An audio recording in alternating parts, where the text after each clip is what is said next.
everybody, this is Cynthia Maynard. I hope you're doing well today. And today I have a little project that I got inspired by someone. I can't remember what video it was. You know, I work at home and homeschool anyway, so we're home a lot. But I think with a little extra downtime from different things that we can't go out and do with family and whatever. But so anyway, I was checking out some videos and I found a fun envelope journal project that I think I've done one in the past, it might be even a couple years ago, but this one I think is even simpler, and I did it in some of my own paper and the premium marketing paper. So I wanted to show that to you, and then we can assemble one really quickly. And you can do this in any size envelopes. You can make your own envelopes and then do it, which is what I did in my old video there. But I make a lot of envelopes, but this one uses, I have a stack of 5x7 sort of thin craft ones, and they just make the perfect journal. So let me show you the journal and then we will assemble one quickly. So here is the front cover. I have some 1.5 inch seam binding. I made a little charm tag here with a I think this is Divinity Designs little tag here. I've got a gourd clip, garment clip, whatever you guys call that, garment pin. And I embossed it. It's some copper paper, and I thought that would make a fun little charm. I've got the seam binding in like a very soft off-white. I lined it with some, I think this is from Dollar Tree, this burlap, it's this, and then it's glued around the spine. And then I put some lace on top of that, which I think is from Hobby Lobby, perhaps. And then I put each sheet, so these are 5x7 envelopes, so they're a little bit bigger than 5x7. So the sheet, the pattern paper is like 5 1/8 by 7 1/8, I think. Let me double check that. Yeah, 5 1/8 by 7 1/8 is what I cut those to. And then that layers on there nicely. So let's open that up. The first page, I have my own artwork here in my digital paper. This will be available soon, but I'm always printing out. I have lots of my own paper because I have to test it. So some florals there, and the colors went well with this. This is also mine here. Grid paper that I sell. I think it's weathered, weathered something in the shop. And this fun grid paper there. And then I have a little flip top here of a Prima journaling card. It says These Moments.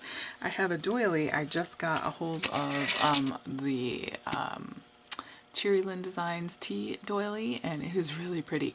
I don't recommend using it in the big shot. I don't know, it doesn't come out very well. But in the Gemini Junior, I mean, it might for you, maybe, but let's just say I don't have a lot of luck with detailed dies in the big shot.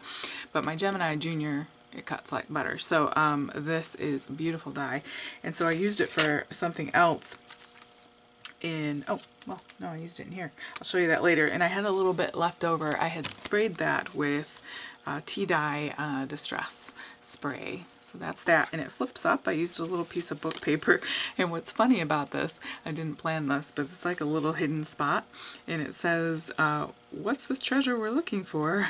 I believe it's hidden. So it's kind of funny that that worked out, but okay, so book paper there, so lots of places for pictures. You can add tags, you can do all sorts of things to add to this. This is going to be available in the shop here. I have some grid paper that is mine, some ledger paper I should say, and it's in like a soft lilac. I have another Prima journaling card here. This is Prima paper here. I have out of some parchment a little pocket tag that I used, and this is mine, and I just colored it with some tea dye. And then I had made this in the past, and so it just fit perfectly in there. It's a little seed packet die that I have, and by Marianne Designs, I believe, and it makes this cute little seed packet. So I tucked that right in there. You could put whatever in there. And then this is the page. Oh, here's my doily. So I put it on the corner and made sort of a tuck spot. I put a couple of my little digital downloads there, and then I had decorated this side of the page This is a tree limb cutout from Card Making Magic, I believe, and the butterfly. And then I found this paper that says Butterfly Chase. So I thought, oh, that works right with my butterfly. So that is backed onto the rest of that parchment bag paper. And it's cut with a fun die that is from Elizabeth Craft Designs, one of the newer journaling planner essentials die. So that tucks right in there. There's paper there that is my paper. There again with that soft lavender look there. So overall very tea stained kind of look, but I just little pops of color here and there. And then on the back is that. So let's go ahead and assemble one. I'll just show you how to do it with the envelopes, and then decorating you could do whatever. You could do bright and happy colors, all sorts of things. Let me grab some envelopes. So I have these cheapy 5x7, I say cheapy, but whatever, just thin paper, nice and crinkly. I used 4 for that project, so that got me how many pages? If you use 4, that got me, of course there's the cover, and then there's 1, 2, and then the back. So you've got all these pages. You can definitely make more than that. So let me show you how to do it. So let's grab 2 here, and I'm going to grab my wet glue. Sorry for my robe, it's quarantine wardrobe. I'm going to open them up, and so here they are like this, open. I'm going to flip that downward, so then the inside part is going to tuck in just like that, so that the score line measures up with the edge, so they'll look like that on the back. Okay, and you keep doing that until you've got it all, however many you want, right? So, and then I'll show you how to end it. So this is an old trick in the book, right? This is not a new thing, but it's a little reminder, quick and easy way to make little journals, and they're very sturdy. Alright, so once you tuck it in there, you can go ahead and just sort of rub that down. Now you could leave these as pockets and decorate around this, then you'd have a pocket, or I used just a panel and covered that up, but whatever floats your boat. Alright, so then you fold that this way. Okay, so we have our new pocket.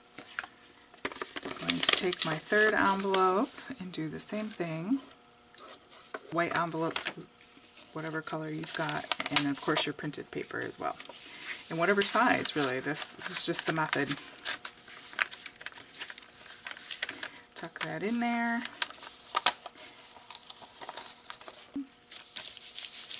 With the wet glue, you have a little room to do that, to adjust. Alright, so here's our cover. So far we've got that page, that page. Let's stick another one in here. Okay. And then you can just keep doing that. You know, you don't want to put like 50, but don't use the whole package. But you just want to keep doing that until you've got as many as you need. And then again, I'm going to score that. You could even use your bone folder, your scoring tool. And then when you're done, whatever last page you have this extra flap here, you're just going to go ahead and glue that down.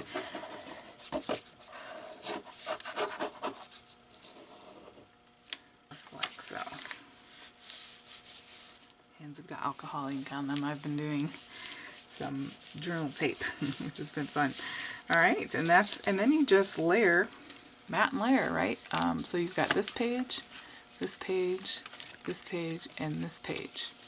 And then you can do any number of things for closures. You could put holes in the first and last and use a grommet and tie your ribbon like that. You could put a belly band on this. I'm going to have fun decorating this. So hopefully you enjoyed that. If you did, please hit like and subscribe, and that way you'll be notified of all new videos. And let's stay encouraged. Let's not panic. Thank you so much for supporting local businesses and artists. That is greatly appreciated. Thank you so much, and have a great and safe and healthy day.